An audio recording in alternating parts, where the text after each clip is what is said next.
안녕하세요. 저는 서울에 사는 30대 여성인데요. 이야기를 듣면서 매일 놀라고 있습니다. 사람들 사이에 기이한 이야기들이 많아서 종종 그런 사람들의 존재에 대해 의심하기도 했습니다. 역시 그런 이들은 지옥에 가야 할 것이라고 생각했습니다. 이런 사연들을 듣며 함께 욕하고 울며 응원한 사람 중 하나입니다.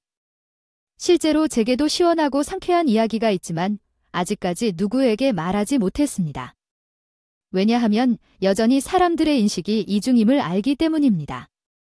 사람들은 둘 다 탓하는 분위기이기 때문에 제 이야기를 털어놓기 어려웠습니다. 그러나 다른 이야기들을 듣고 힐링하고 힘을 얻었기 때문에 용기를 내기로 했습니다.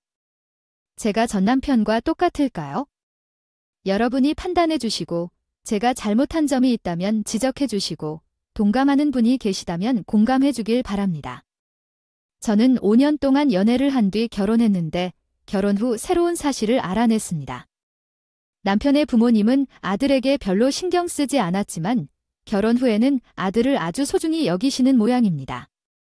신혼집을 떠나기를 망설이게 하고 자주 방문하셨습니다. 사소한 일이라도 빨리 전화를 했습니다. 형광등이 나빠졌다고 생각해서 바로 고치라고 하고 물건 수명이 짧은 듯해 불안해하셨습니다. 그리고 옆집 엄마가 말을 하는데 그인가 뭔가 그걸로 싹 바꿨더니 집이 엄청나게 환해졌다고 하네. 우리 집도 LED 바꿀까? 아이 그래 그럼 내가 지금 마트에 가서 LED 전등 사서 넘어갈게요. 기다리고 계세요. 아니야, 너 힘들면 주말에 와서 해도 돼. 그 방은 잘 안 들어가니까. 예전에 내가 쓴 방이야. 방주인 없으니까 잘 안 들어가게 되네. 그 방에 들어가면 마음도 썰렁해지는 것 같아. 그런데 퇴근하고 왔는데 며느리가 밥이라도 차려주디. 엄마가 밥 해줄까? 밥 먹으러 올래? 와이프가 밥 차려줘서 밥은 먹었지만. 에이, 또 왜 그러실까? 내가 지금 건너가서 한번 볼 테니까. 기다리고 계셔요. 정말요? 티끌만한 작은 일도 결혼한 아들한테 일일이 보고했어요. 그래서 자신이 관심받고 보살핌을 받길 원했어요. 아니 보일러 배관이 터지고 하수구가 역류하면 업체에 먼저 전화를 해야지. 왜 아들인 제 남편한테 전화를 하냐고요? 아들 없으면 못 사는 분이셨고 결혼한 아들이 너무나도 아까워하셨죠. 그런데 더 짜증나는 게 뭔 줄 아세요? 시부모님이 아들의 관심을 갈구하는 것만큼 결혼한 남편도 자신의 부모한테 효도를 하고 싶어하는 것이에요. 저희가 그 당시 결혼한 지 얼마 안 된 신혼이 있는데 매 주말마다 시부모님과 같이 밥을 먹었고요. 남편은 그럴 때마다 돈을 아끼지 않고 척척 내놓았어요. 비싼 한우집에 가서 밥을 먹는다거나 부모님이 한 번도 좋은 곳 못 가보셨다고 예약하기 힘든 분위기 좋은 레스토랑에 다녔어요. 그런데 아시죠? 그런 돈이 쌓이면 무시 못하는 거요. 저희가 직업이 아주 좋아서 돈을 매달려 써도 별로 힘들진 않는데 집에 돈을 몰래 쓰는 내 상사가 있더라고요. 이리저리 돈이 모자란다고 해서 생각지도 못하고 몰래 내 지갑에서 빼서 쓰다가 들키고.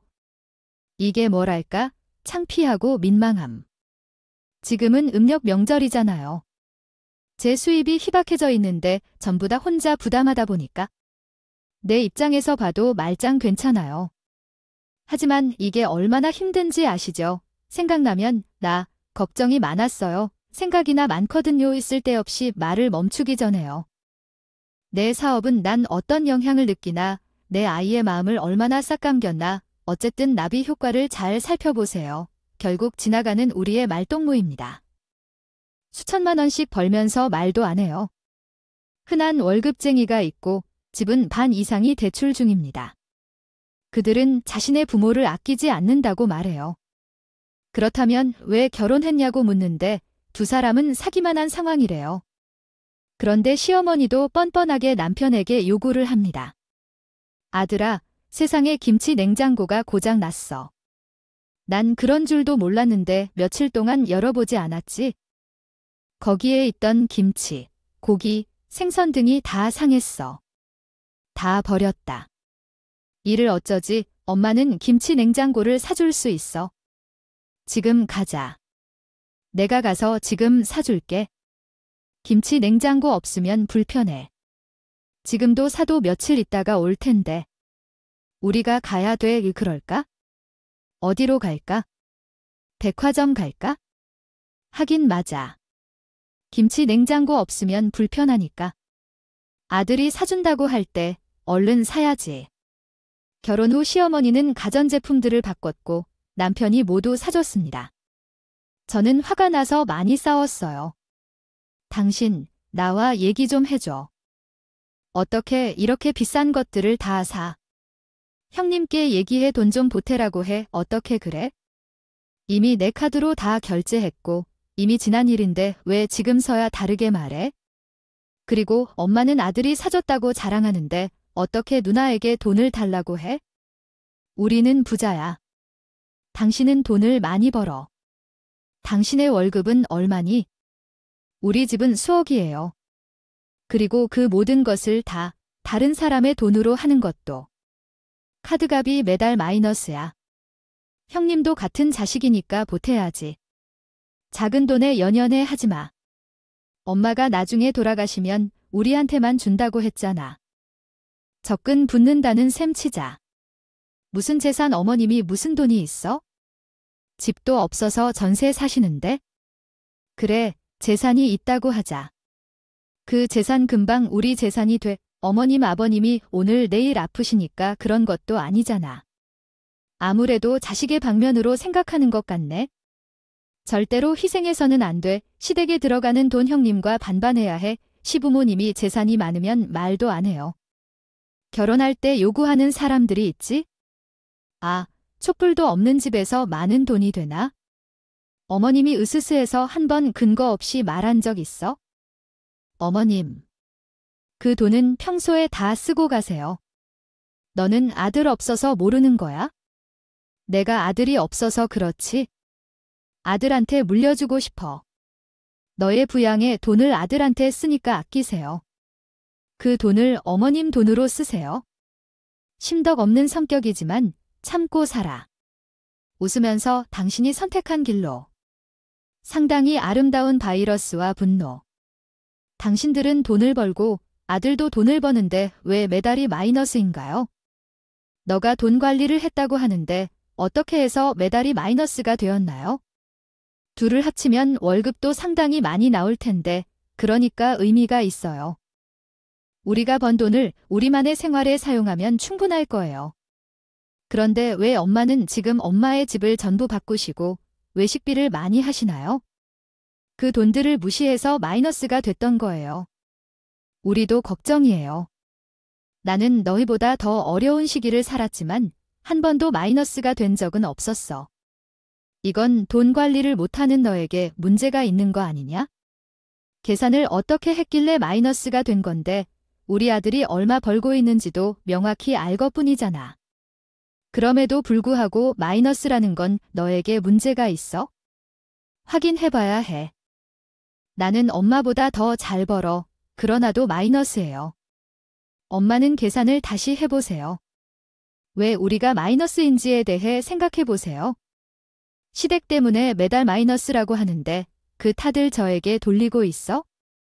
자신이 아들에게 너무 했나 생각해보아야 해. 그 정도 사다리는 우리에게 영향을 미치지 않을 거라고 생각했나 봐. 어떻게 그렇게 뻔뻔한지 결혼 후 여러 번 놀라게 해요. 그래도 이런 식으로 시댁 때문에 힘들다고 하니까 더 이상 우리한테 어떻게 도와달라고 말하지 않을 줄 알았어요. 하지만 삥을 뜯는 방법도 많다는 게 확인됐어요. 결혼 후 첫 명절이었는데 명절비와 온라인 커뮤니티를 통해 상품을 살 수 있다고 하네요. 포인트도 있어요. 얼마나 있나요? 대략적으로 알고 있었어요. 그동안에 결혼하기 전이었으니까 그걸 부모님께 드렸었거든요. 하지만 이제 결혼해서 부부 공동 자금으로 쓰는 게 맞지 않아요. 하지만 홀라당 시부모님께 다 드렸다고 해요. 왜 그런지 이유는 없어요. 엄마가 달래서 전에 엄마한테도 드렸거든요. 좀 필요한 곳에 쓰고 싶어서요. 아빠가 골프 용품을 살라고 하셨어요. 혹시 장난 아니죠? 5만 원, 10만 원짜리 상품권 말하는 건데 말이에요. 어머님, 아버님한테 필요한 건 뭐 있나요? 당신도 결혼했으면 가정생활을 먼저 생각해야지요. 매번 부모님만 챙기지 말아야죠. 말도 안 하고 그냥 들여버리지 말아야 하는데요. 나는 그저 드린 거예요. 필요하다고 하시니까 드렸어요. 나도 필요한 거예요. 빵꾸나는 카드값을 내려고 했어요. 돈 관리를 맡겼다고 했어요. 결혼했으면 집안이 먼저여야죠. 그래야겠지요. 혹시 잘못된 게 있나요? 이런 이유로 한 거예요. 다른 뜻은 없어요. 내 생각이 없어요. 1년도 안 됐는데 시부모님께 드린 돈 얼마예요?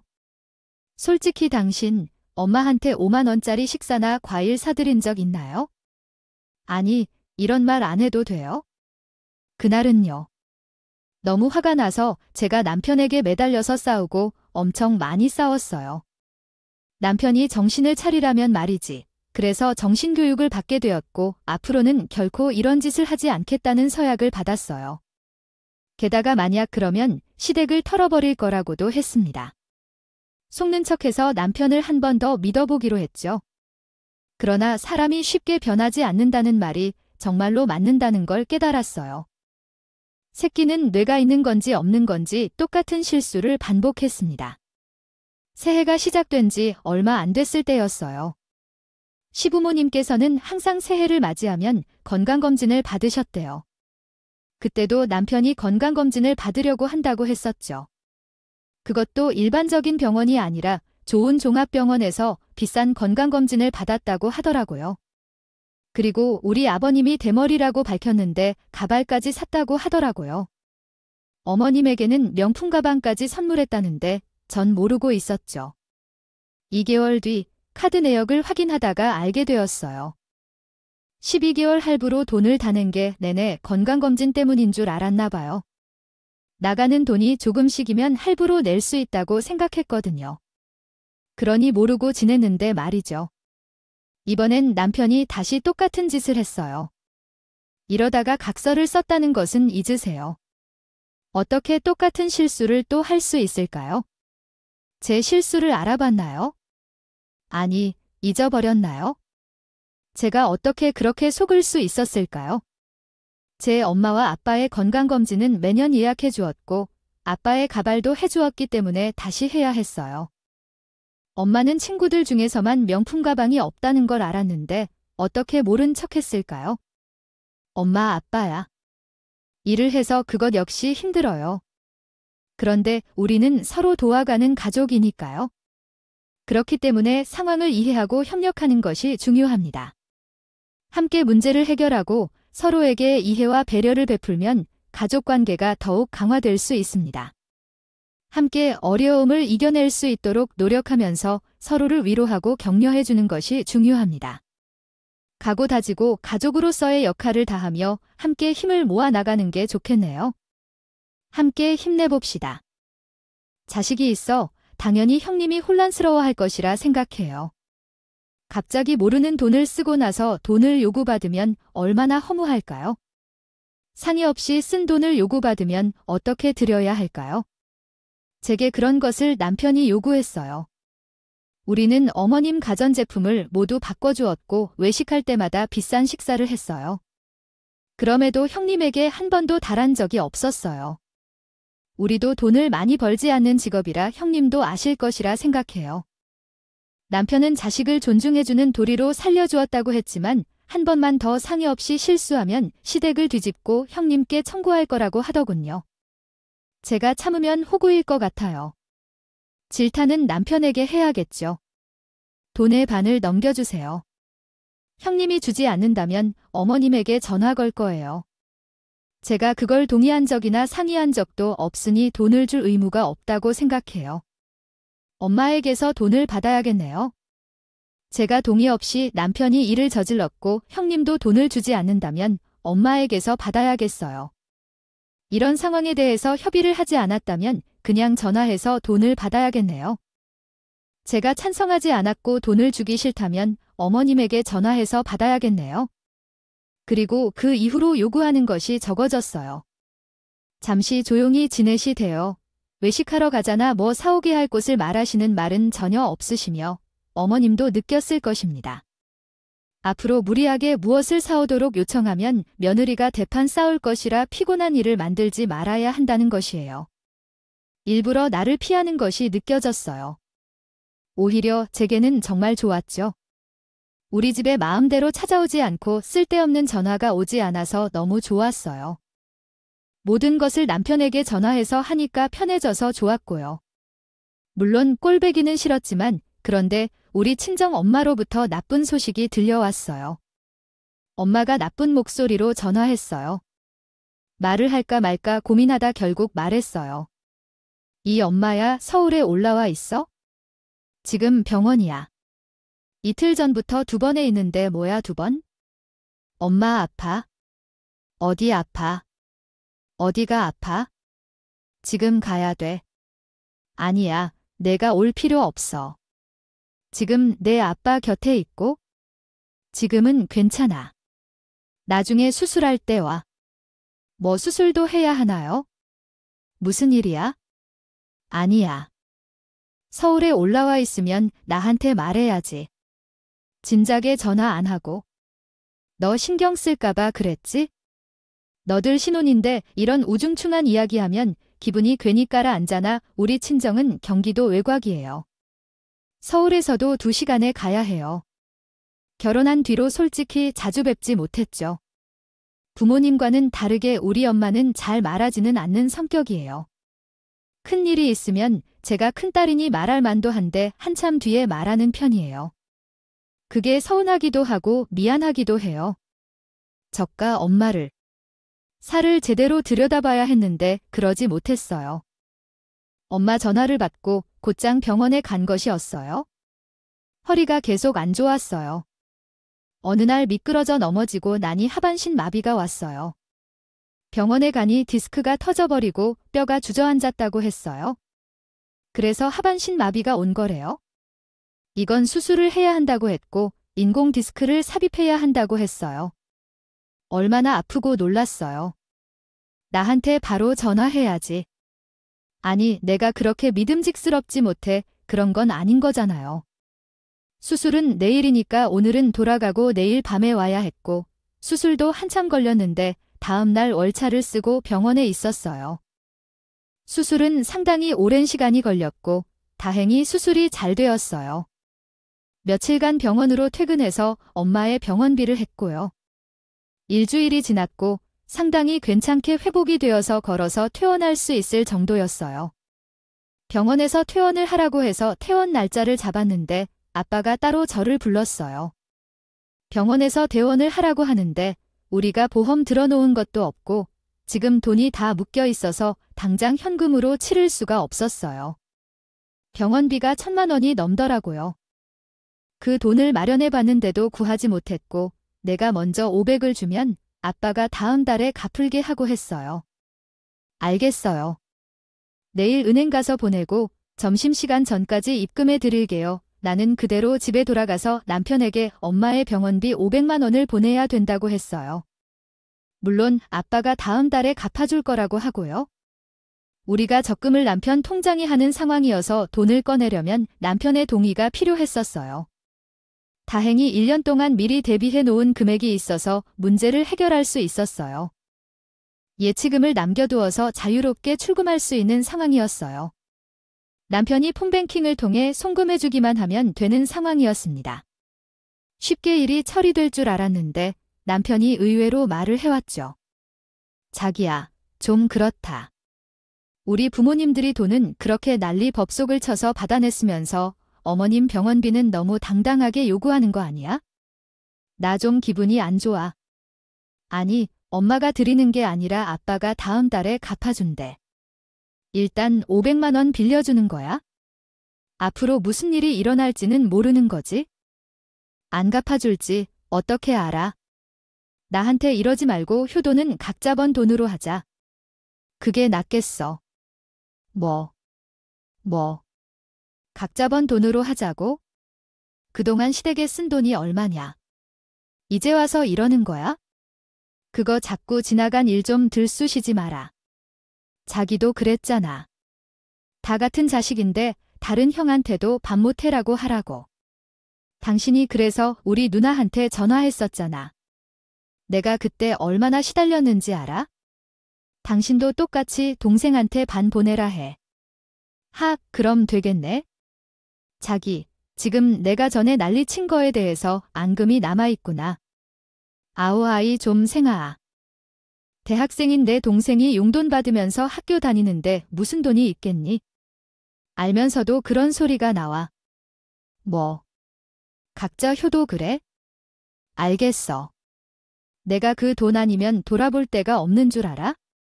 나 건드린 거 후회할 거야. 다음날 아침 일어나자마자 나는 부동산으로 갔고 소유하고 있던 집을 팔기로 결정했습니다.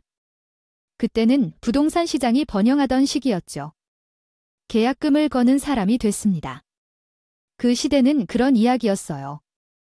집을 판 대로 집 상태를 따지지도 않고 우선 계약부터 한다고 해서 급하게 계약금을 받아서 아버지에게 보냈어요.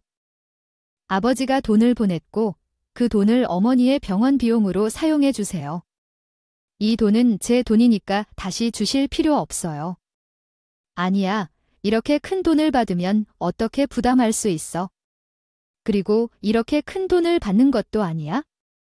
아버지가 다음 달에 적금을 해 그때 받으면 바로 돌려줄 거니까 그렇게 이해했어. 우리 부모님은 어떻게든 부담을 덜어주려고 하시는데 시부모님은 아이를 더 키우려고 하시는 분들이에요. 정말로 차이가 많이 났어요. 주변에서 아이를 키우려는 사람을 처음 봤던 것 같아서 참 기분이 나빴어요. 부모라면 아이의 행복이 중요한 게 아닐까요? 어떻게 아들을 이용해 먹으려고 하는지 이해가 안 가더라고요. 돈을 송금하고 어머니를 퇴원하려는데 그때 남편이 전화가 왔대요. 애인, 우리 엄마네 집을 팔았대. 부동산이 이사 일정을 물어보는데 아이고, 이건 무슨 소리야. 그 아파트는 내 거잖아. 효도는 각자 돈으로 하자고 했잖아. 당신은 돈을 안 주니까 나는 팔아야 했어? 어쩔 수 없잖아. 아니야, 우리 엄마 병원 비용을 내요 하는데 나도 별 수 없었어. 빠른 시일 내에 방을 비워달라고 말했어. 이미 집을 팔았으니 뭐라도 해야 했거든. 그래서 그걸 놔두더라고. 당신, 이게 무슨 짓이야. 집을 어떻게 당신 마음대로 팔고. 그러니까 나는 건들면 안 된다고. 지불도 없는 집 코너가 내 것이야. 돈을 내서 호의로 모셨으면 끝이겠지. 물론 그렇게 생각했다. 또한 서로 번 돈을 사용하여 의례를 지키자고 했던 것은 당신이네 부모님이시야. 부모님을 잘 모시고 싶다면 너도 돈으로 모셔야겠다고. 알겠다. 수모님이 살고 있는 집이 제 명의입니다. 우리는 오랜 연애를 하였고 전세로 사는 시댁이 조금 후에 이사를 가리리였고 내가 보유하고 있던 아파트에 살던 세입자 또한 나가야 했기에 시기적으로나 금액적으로 모든 게 딱 맞았다. 그래서 시범이과 남편이 내가 보유하고 있던 아파트에 살게 되었다. 그때 나는 회사에서 제공하는 사택에 살고 있었기에 그 집에 들어간 일이 없었고 또한 당시에는 결혼할 수 있는 상황이 아니었기에 시댁에 들어가는 거였다. 물론 나는 확실한 성격이어서 부동산에서 정식 계약서를 적고 돈을 내주었다. 나 또한 내 집에 오랫동안 살 사람이 오면 좋겠다고 생각했기에 성가하는 복비가 나가는 것을 막기 위해 누군가가 오래 살아줬으면 하는 마음이었다. 남의 부모님이 살면 오래 살 것이기에 세를 주었고 결혼할 때 그 집에 살 생각이었는데 남편이 직장이 멀어서 중간 지점에 집을 사려고 했었다. 그러나 부모님께서 반대하신 것이었다. 옆 동네에 새 아파트가 들어왔다. 결혼할 때 그 집에 입주할 생각이었던 어떤이라고 물었다. 요즘 젊은 사람들은 신축 사이에 살아야 되지 구축은 안 좋아. 우리 집이 좀 높아. 신축이 더 좋아. 하지만 회사 쪽이 꽤 가까워서요. 가고 싶지만 출퇴근만 3시간씩이나 드니까 너무 어렵다. 그래도 2만 원이면 새 아파트를 살 수 있다는 게 흔한 줄 안다. 그리고 원래 부모님 옆에 있다는 게 편한 거야? 옆에 엄마가 살면 반찬도 해주고 집도 청소해주고 얼마나 좋아. 그래? 그런가? 아이고, 이동에 가까워서 좋긴 할 테지. 2만 원짜리 집을 찾기도 힘들지. 그러면 엄마 뜻에 따라가 볼까? 저도 신축 아파트가 좋고요. 남편도 적극적으로 부모님 집 옆에서 살자고 해서 그렇게 한 거예요. 신혼집은 공동 명의로 했고요. 집값도 반반으로 냈고 대출 명의는 더 많은 월급을 받는 제 명의로 했어요. 이런 상황에서 제 마음을 건드렸으니 제가 가만히 있어야 하겠죠? 누가는 노르고 시부모님께 잘해드리죠. 나의 부모님 소중하면 상대방 부모님도 소중한 거지요. 그걸 몰라서 지금 이런 상황까지 왔던 남편이 원망스러웠어요. 그때는 결혼 1년이 살짝 넘은 시기였죠. 엄마를 퇴원시키고 집에 돌아오니 시부모님이 저희 집에 오셨죠. 처음에는 놀라서 눈이 휘둥그레지면서 일들을 단단히 설명하셨어요. 어떻게 말도 없이 집을 팔았어? 너희끼리 상의 없이 이런 짓을 해.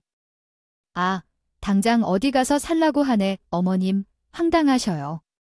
상의 없이 일을 벌리고 난 뒤에 들으면 당황하시겠죠?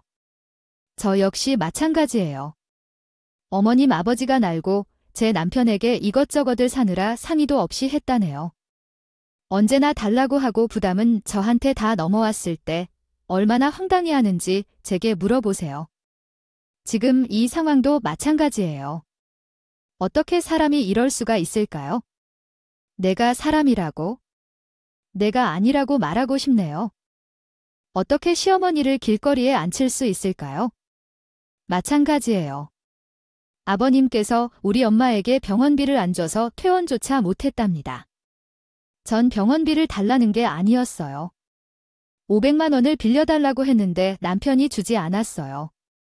이런 상황일 때도 말이지요. 자기 엄마에게는 명품 전자제품이나 가방을 사주는데 왜 상종이 되지 않느냐고. 이런 상황에서도 법도 없네요. 제게는 뿌리 피우고 돈을 버는 게 옳다는 생각이 들어요. 그 집에 돈을 마련해야 하는데 그 집엔 제가 눈치를 보지 않고 한 일이었고요. 그러니까 저에 대한 원망은 하지 마세요. 우리 아들이 그렇게 했다고? 어머니에게 500만 원을 빌려주면서 집을 팔았다고요? 맞아요. 남편이 우리를 이 지경까지 끌어들였거든요. 전세금은 돌려드리겠으니 나가세요. 지금 집값이 오르고 있어요. 그 돈으로 다른 곳에서 생활할 수도 있겠지만 아들이 만든 상황이니 원망은 아들에게 해야 해요. 그리고 집을 계약할 때부터 지금까지 전세금을 한 번도 올려달지 않았죠.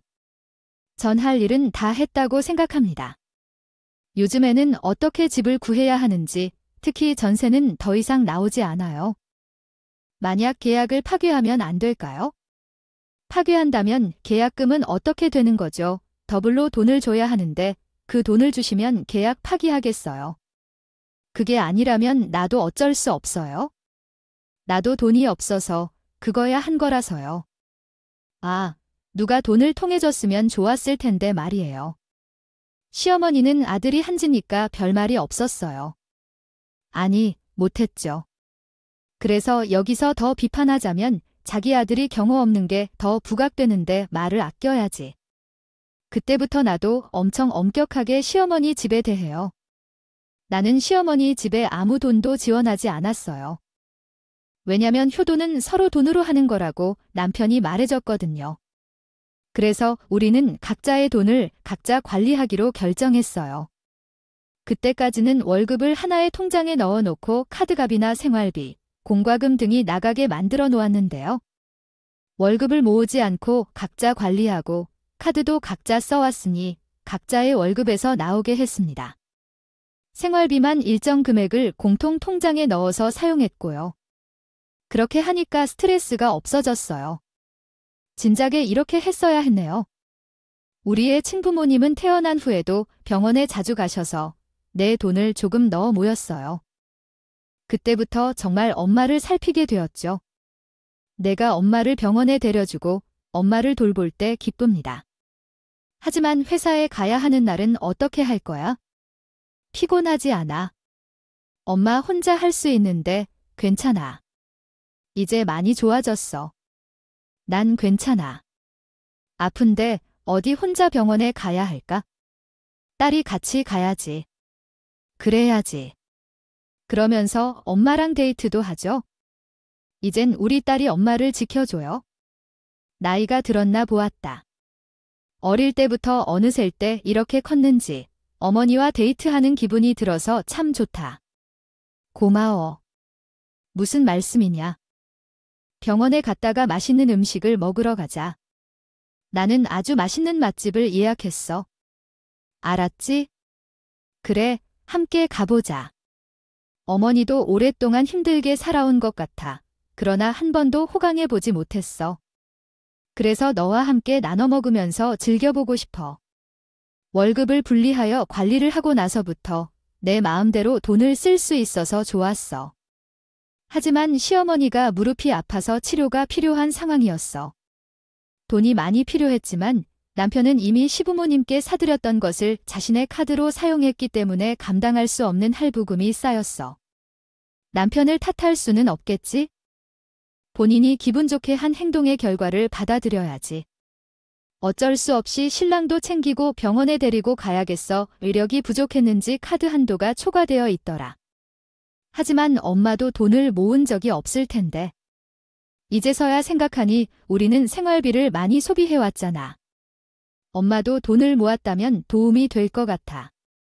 아니야, 돈 없어. 너 결혼시키느라 돈 다 썼지? 내 돈은 어디 있어? 너희 아버지도 돈을 벌지 않은 지 오래됐고 나도 몸 아프니까 일을 못하는데 우리 돈은 어디 있어? 깎아 먹지만 않으면 돼. 그럼 결혼했으니 나의 월급은 2배로 늘어. 나도 엄마에게 가전 사주고 가방을 사주고 마이너스가 됐어. 병원비는 내가 내야 안 돼. 그러면 그냥 이대로 살까? 아이고, 아이고. 아들을 키우면 남들은 준다더니. 아이고, 내 운이 나쁘지. 시어머니가 아파서 힘들어하는데 돈을 모아두었으면 얼마나 좋을까? 엉뚱한 곳에 돈을 쓰고 필요한 곳에는 없어서 쓰지 못하니 답답해. 결국 엄마 병원비를 내줄 형편이 안 돼. 그래서 사이가 좋았던 두 모친이 싸우기 시작했어. 돈은 정말 무서운 것이야. 서로를 아꼈던 두 모친이 싸워. 어머니는 아프셔서 집에서 움직일 수 없었어. 화장실도 가기 힘들었대. 말도 못 꺼냈지? 효도는 각자의 돈으로 하자고. 엄마 병원비를 빌려주는 것도 몰랐어. 어떻게 그냥 말을 꺼낼까? 신이한테 맡겨질 뻔했고 시아버지와 싸우게 됐어. 엄마 상태가 너무 안 좋아. 걷지도 못하고 화장실도 가기 힘들어. 아유, 병원 가야 돼. 가봤어? 집이 가까우니까. 빨리 병원에 데리고 가 봐에 다 돈이지 그냥 가면 100만 원은 깨질 것 같은데. 이번에는 누나가 엄마 병원비 감당해. 나는 이미 많이 썼어. 누나도 자식이자. 소원이 이루어졌고 각자 방을 쓰게 되었고 필요한 말만 하는 관계가 되었어요. 사랑해서 결혼했지만 결혼 후부터 서운한 점이 있었어요. 그런데 사람은 살려야 되는 게 맞잖아요. 정말 죄송해요만 우리 어머님 병원비를 좀 내주시면 안 될까요? 그래요. 병원비를 내주겠죠?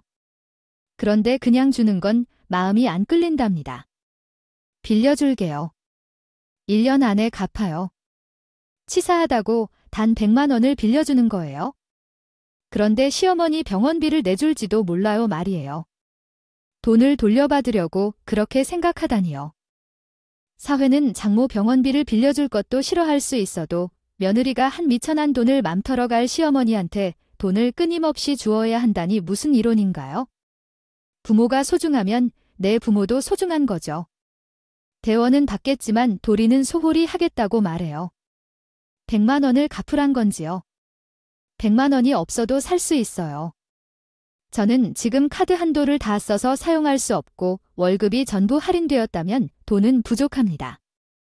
대출을 해야 하는 상황인데 그런 상황에서 어떻게 100만 원을 1년 안에 갚을까요? 지금 100만 원이 없다고 돈을 달라는 게 신기할 따름이에요. 그리고 할부금은 내가 만든 게 아니에요. 당신이 이런 식으로 엄마한테 돈을 쓰고 만든 빚 아닌가요?